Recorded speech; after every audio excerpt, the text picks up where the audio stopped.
Well, good afternoon, ladies and gentlemen, and welcome to this session about investing in Europe as Brexit looms. First time I've used the word Brexit in the entire 2 days. I am in danger of having a Theresa May moment and losing my voice, so my apologies in advance for that.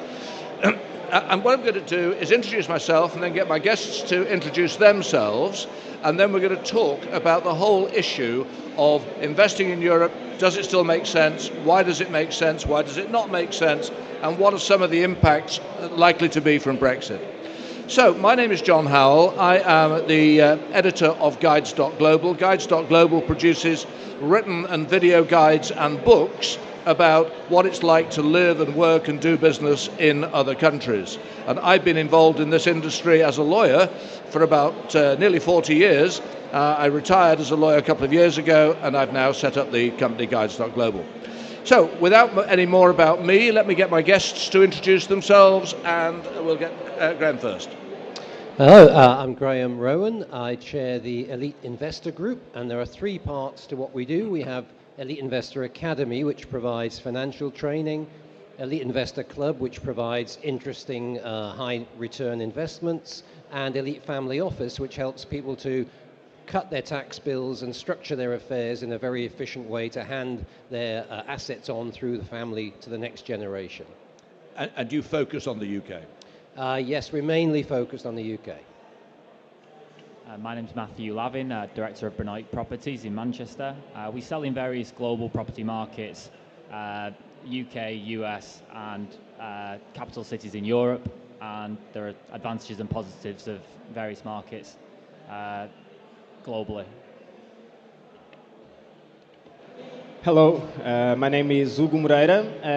I'm the Managing Director of Golden Algarve Properties, which is a real estate company in the Algarve, in Portugal. We're mainly specialized in investment properties and second home properties.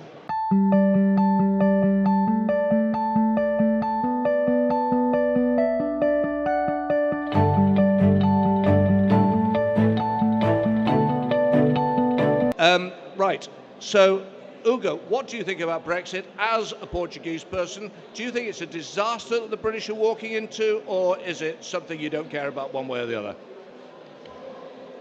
I think it's a bit of a disaster, yeah. I don't think it was a very good decision, but it was the British decision. About Portugal and the United Kingdom, I don't think that both governments will realize the options and get to an agreement, because there's such a big tradition between Portugal and the UK. There's so many British clients that have bought in Portugal since the 80s. There are already so many people that they have homes in Portugal from the grandparents. So I don't think, in terms of Portugal, that will have a big barrier. I mean, Portugal and Britain have been allies since, what, 1536, is it? It's some ridiculous date like that. Yeah. So it's a long time to be friends. What do you think? I don't really want to get into the politics behind Brexit. You know, I'm for it, I'm against it, although looking at the property markets, there are advantages when there's volatility. You know, there are winners, there are losers, and it's how you position yourself effectively to capitalise on the opportunities that Brexit presents. At the moment, the pound is very weak. Does that mean that it might make sense to stay away from Europe? Arguably. But, you know, with Brexit, relocation of jobs and staff to, you know, Berlin and whatnot, it arguably presents opportunity as well. So it depends on your stance, but, you know, there are opportunities to be had. Okay, Graham. Well, I'm a bit schizophrenic about this. I'm a common market remainer and a United States of Europe leaver. And I think if you listen to Mr. Juncker and President Macron, there's no doubt about their direction of travel. So I'm very, very pleased about the Brexit vote. I think there's a massive amount of stupid negativity around, particularly in the BBC. I actually think it's a great opportunity for us, and I think we are, by the way, the EU's biggest export market. So forget all the posturing in public at the moment. There is no way that they can walk away from trade deals with us. The day after Brexit will feel very much like the day before Brexit, and I'm delighted with the outcome of the vote. Okay, and from my personal perspective, I am pro-Brexit. All of my friends were amazed. I've spent the last 40 years working in Europe, 2 weeks in Europe, 2 weeks in this country, and my personal view is the European Union is profoundly anti-democratic, it is elitist, it is corrupt, it's incompetent, and it's not the direction I want to go in. And I have to say, the sayings of Juncker in particular in the last few weeks, saying that when Britain has gone we can do this and this and this, makes me even more sure it was the right thing to do. I wanted to get all that out because it will inevitably colour some of the stuff we're going to say later on in this session. So, over the last 2 days really, I've had a number of people coming to me and saying things like, well, my mother owns a house in Spain, she's lived in Spain for 25 years, will she be able to stay there after Brexit? And I think we were talking about this before, we're all agreed, of course she'll be able to stay in Spain after Brexit. There will be issues and difficulties and differences, but it isn't going to make a fundamental difference to anyone in that situation, I think. No, absolutely. I think it's really frustrating that it's taking so long to get a clear plan for Brexit. There is a lot of work going on behind the scenes. For example, I was in China last year with a guy who works in the Treasury. And straight after we got back from Beijing, he was off to Paris to work on the details of Brexit as it affected things like cryptocurrency. So the work by the civil servants is already going on behind the scenes, but it would be good if we had a bit more clear political leadership on these kind of issues where obviously we don't want to lose all the foreign people working here because we need their skills, and similarly they don't want to lose all the Brits abroad because we contribute massively to their economy. So let's look at this then from the perspective of property investment. Someone today has got £100,000 to invest. Do they invest it in Europe? Do they invest it in the UK? Do they invest it in some much further flung place such as Africa or the United States or whatever? You've already mentioned the fall in value of the currency, and I know a lot of people are worried about that. They're saying, oh my God, the pound's lost 20% of its value. Am I going to lose out by putting money into Europe now? Or does it mean that I should be putting money into Europe now because it could fall even further after Brexit? What are the big issues, do you think, each of you in turn, facing someone making this decision today? What are the things that they should be thinking about before they decide whether to put money into Europe or into this country? Sorry, I think the first thing is to decide why you want to do it. And to me, the obvious reason for investing in Europe is because you want to have a holiday home there. I think the word invest could be slightly misleading because that implies you're doing it to get a specific return. And I think there are many better investments than European property. But I have a home in Antibes in the south of France. Now, I'd love that, to be available to me in London, but the weather just ain't the same here. So I had no choice. I needed to be there to have the pleasure of being in the south of France. So to be honest, I don't see it as an investment. I see it as a home.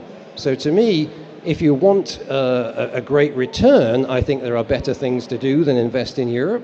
But if you want a holiday home, then why not? It's there's some lovely places in Europe to invest in. And that picks up, I think, doesn't it, on quite an important point, because there are different categories of investors. There are some who are saying, I just want to make the most money possible, most rental income, the most capital growth, and I'm never going to use this place at all. So there's a question as to whether Europe has opportunities for them. And then there's a huge number of people who say, yes, I want an investment, but I also want to use it for my vacations, but it's still got to be a decent investment. And then you've got a third group who say, well, actually, really what I want is a holiday home, and I would like it to pay its way a bit whilst I'm not using it. And they're all going to have a very different approach to this. Yeah. What's your view? What should people be thinking about? Well, the day of the Brexit, we sell property in the US as well. We sell rental properties, various different buy-to-let properties over in the States. The day of the Brexit, one of our purchasers was following the currency because, obviously he was just about to make a balance payment. He wanted to know how much in sterling it was going to cost him. Now, I was monitoring it. Obviously the swaying vote was coming and going in the news. And I think the dollar went on the pound to about 1.5, like 150 to the pound. So for him, it was happy days up until about 4 a.m. when it was determined that we were going to be leaving, and suddenly it cost him 22 to 25% more for the same property. So this impacts the trends and the behavior of buyers in various markets, positively and negatively.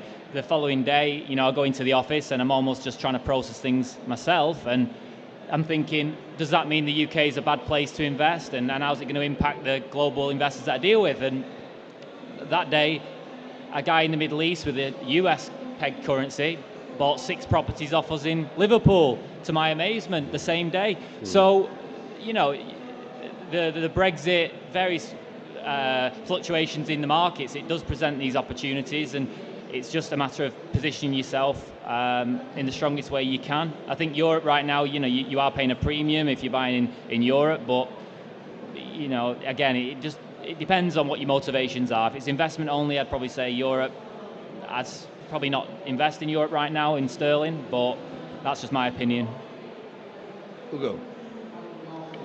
Yeah, we work with all those type of clients you were saying. So we work with people that buy to use as a second home and then never rent it out. We work with people that do a mix. They use it when they go to Portugal, and all the rest of the time they just rent it out for holiday, short-term rentals, and other that never use the property. So on Thursday when I got out Portugal, there was 33 degrees. And I arrived here, it was around 12 or 13. So we're not so far from destinations here in Europe that can give us the sunshine, the beach, the golf courses, and all those amenities and facilities that someone that is looking forward to a great holiday can find just on a 2 or 3 hours flight. I'm not saying, I went to Dubai in March and April, because we also have some clients from there. But why go so far if we have great destinations here in Europe? Yes. I think we all seem to be agreed that for the person who is looking for a holiday home, or mainly a holiday home, there's no contest. You just go wherever you want to go, and the investment side is secondary. I think you're being a bit negative on Europe as an investment destination, though. I think there are certainly 2 categories of properties that still look like very interesting investments. You have got some places like, for example, Slovakia, where you're right in the heart of Europe. In Bratislava, you're 30 miles from Vienna, and yet you're paying half the price, and you're getting 7% yield. Which looks pretty good by comparison to 3-4% in this country, and also with good growth potential. And I think there are still some opportunities, fewer opportunities than there were a couple of years ago, in places like southern Spain with distressed purchases, where you can still pay half what they were at peak, and in the end, they're going to go in one direction only, I suspect. So I don't think we should dismiss it totally for the pure investor, but I agree with you. It is more attractive for the person who's looking for a lifestyle choice as well. Can we just turn to another aspect of this, though, and currency? Because, and we touched on this already, some people are saying, oh my God, the pound has fallen 20%. Other people are saying, oh my God, when this all settles, is the pound going to lose another 25%? Do we think that's all now factored into the price, or do we think there is going to be a big belt against sterling when this happens? Well, I think for me, the amazing thing is that the euro has held its value whilst there's been biblical amounts of money printing. I think we're up to 2.5 trillion of QE by the European Central Bank now. So by any normal economic rules, the euro should be plummeting in value. I'd be amazed if the pound falls much further from here. But I would just add a slight twist to this, which is that I've seen a lot of people recently who've bought property in Europe maybe 3, 4, 5 years ago, selling it for about the same price in euros that they paid, but getting a massive amount more sterling for it. So they've actually had a 30% uplift on their investment just from the currency movements in the other direction. So I think as a savvy investor with a well-diversified portfolio, you do need to be in multiple currencies. So while this may not be the optimum time to be buying properties in euros, for those that have done so in the past, they've actually done quite well out of this because they now have a chance to achieve an uplift when they bring the money back into sterling. Yes, I do agree with you. I think it's staggering the euro has maintained its value. I wonder whether that is a side effect of the Trump effect, because you would have expected money to flood out of Europe into the United States, and then they looked at the US and thought, oh my God, perhaps we better stick where we are. This whole currency business is so much of a game being played by people at different levels. It's very hard, isn't it, to predict where things are going to go?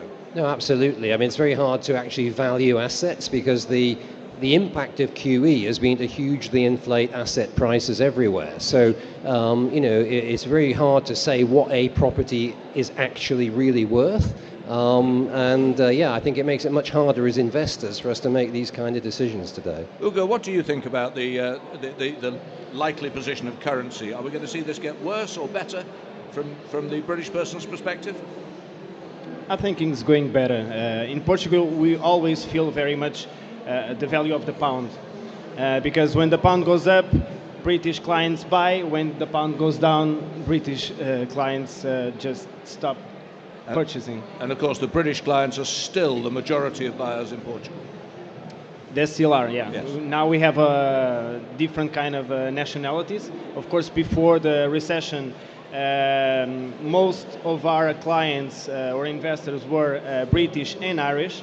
Nowadays, no, there's a very big diversity of clients, but still the British are the most buyers, yeah. And what do you think? What's going to happen to the sterling?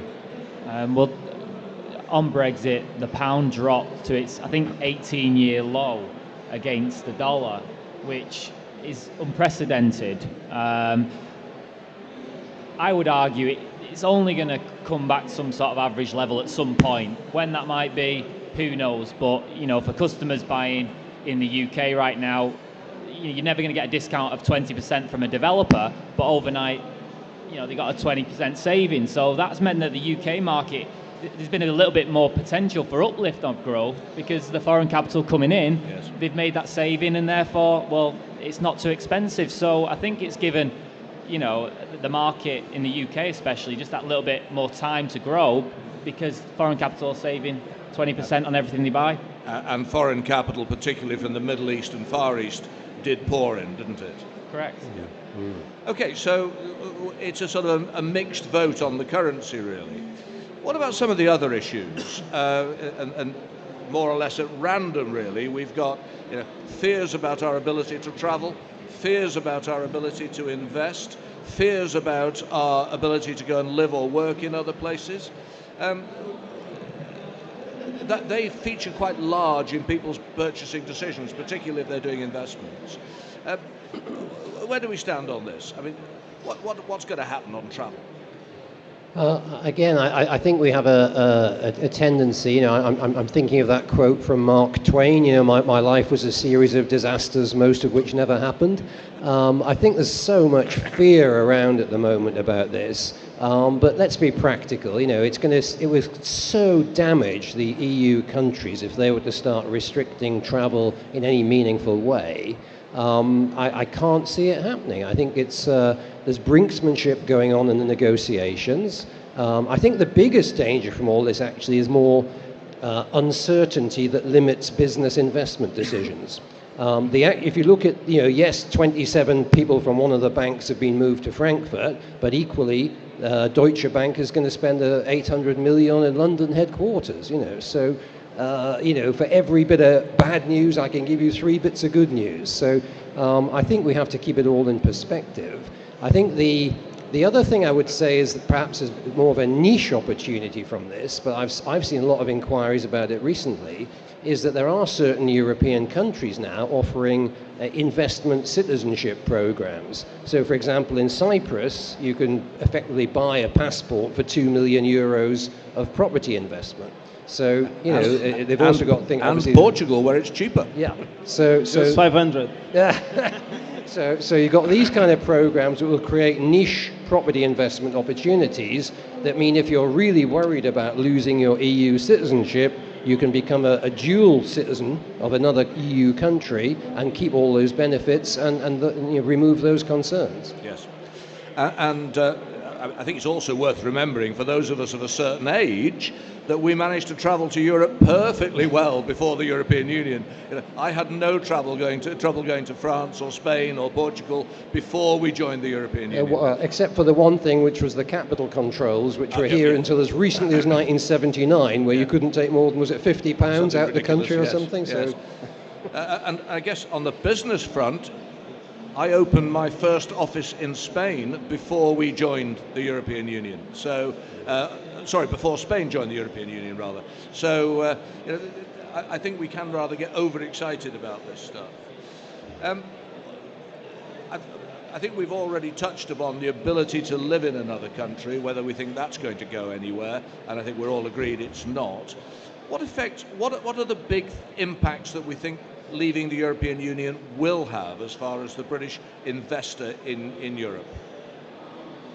I think it would limit the amount of investors buying in Europe. We've seen that trend. You know, it makes, as you mentioned before, like if you're getting a discounted property in Spain, then there is merit in doing that if you buy the right thing at the right price. But it's going to impact the behaviour of the masses if you're paying 20% more for it. So, you know, unless you've got real motivation like holiday home reasons or whatever, I just don't see the advantage of doing it unless you're just looking to diversify. And if so, you know, just be wary of the markets you're going into. You know, you want to be picking established countries, core cities, and try and stay away from the emerging countries that you mentioned before where, you know, it's different languages, different cultures, different ways of doing things. You know, it can be extra risky if you go into these markets, albeit they're cheaper. What about healthcare? It seems to me that is one of the concrete things which is under threat. I know there seems to be some suggestion the government's more or less done a deal on healthcare, but that is something that would affect a lot of people, isn't it? A lot of British people living in Spain or France, retired, benefiting from the free, in inverted commas, healthcare in those countries. Do we think that's going to continue, or is that going to get chopped? I think we are going to go through a transitional period, first of all, because one of the things you have to understand is there's a whole load of stuff we need to put in place outside in a Brexit world. You know, just everything from how our passports have to change. You know, that there's so many things, that border controls and things. I would imagine, yes, it's possible that some kind of private healthcare cover would be needed, yes, and that can be expensive. You have to hope that there'd be a reciprocal arrangement, because, you know, London, I think, is now the 5th largest city in France. Yes. Yeah, I think we have 400,000, is it now? Yeah. So, you know, what we're going to do? Are we going to have are they going to get the NHS treatment? I think there'll be a lot of that kind of reciprocity when it finally comes down to it. So, yes, I would think, yes, that is a risk. I suspect it will end up being less something to be less afraid of than perhaps people are at the moment. Okay, what other aspects of leaving the European Union do we think we need to think about if we're talking about property investment in Europe? I think relocation of jobs and people's overall changes to where they work and why. I think, you know, we're looking at a lot of jobs that are moving from the London capital, and where they're going to familiar cities with a lower cost of living, like the Berlins or, you know, Paris and whatnot. So I think that plays a part, and perhaps there's opportunity in those markets if you did want to invest in Europe. But you know, I think the job movement of jobs and employment is a key factor. What about Ireland? You know, Ireland is our cousin. It's English speaking. Many of us are entitled to Irish citizenship if we choose to apply for it.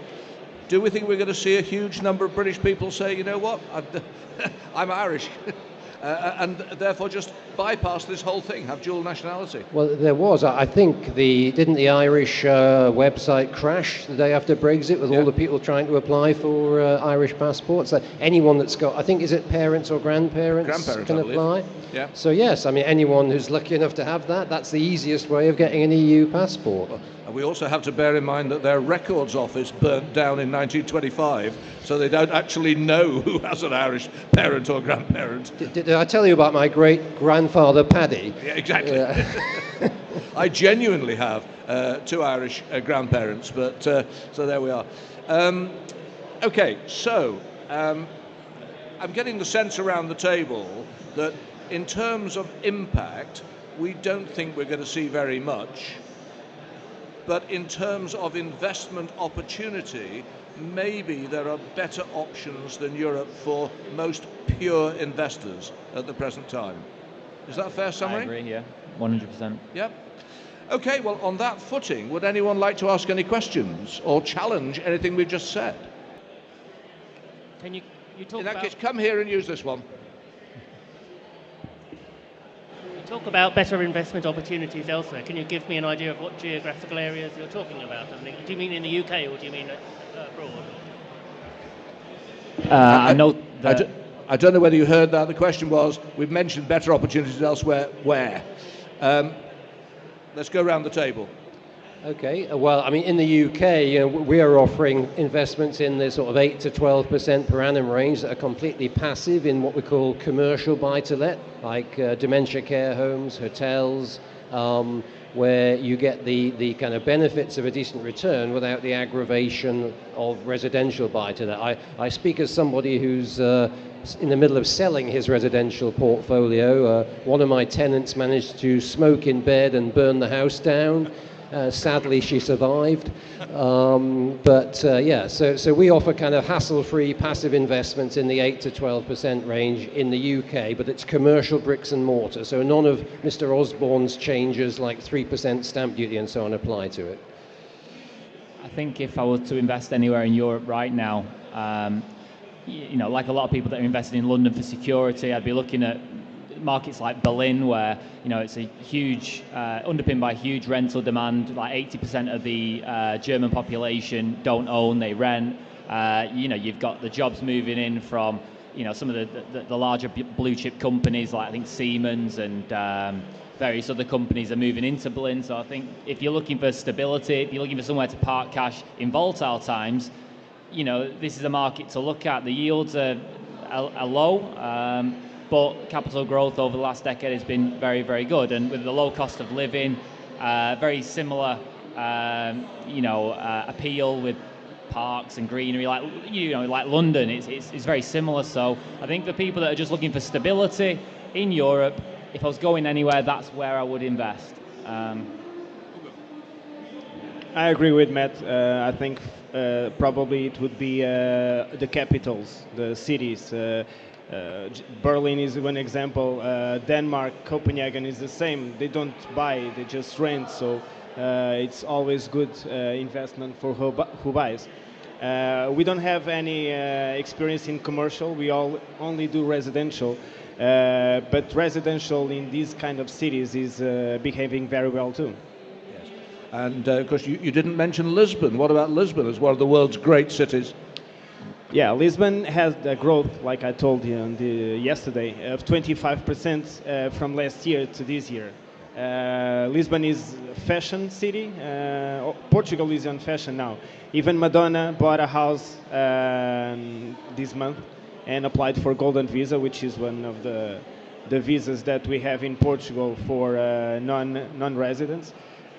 She became a resident, and we have other famous coming to Porto, to Algarve, to Sintra, Cascais, which are places very near Lisbon. And yeah, it's a very good investment at the moment. I think I would agree that if you were looking at Europe, I'll come outside Europe in a minute, but if you were looking at Europe, the ones that shine out and always have shone out are the capital cities. My wife and I were in Berlin a couple of weeks ago.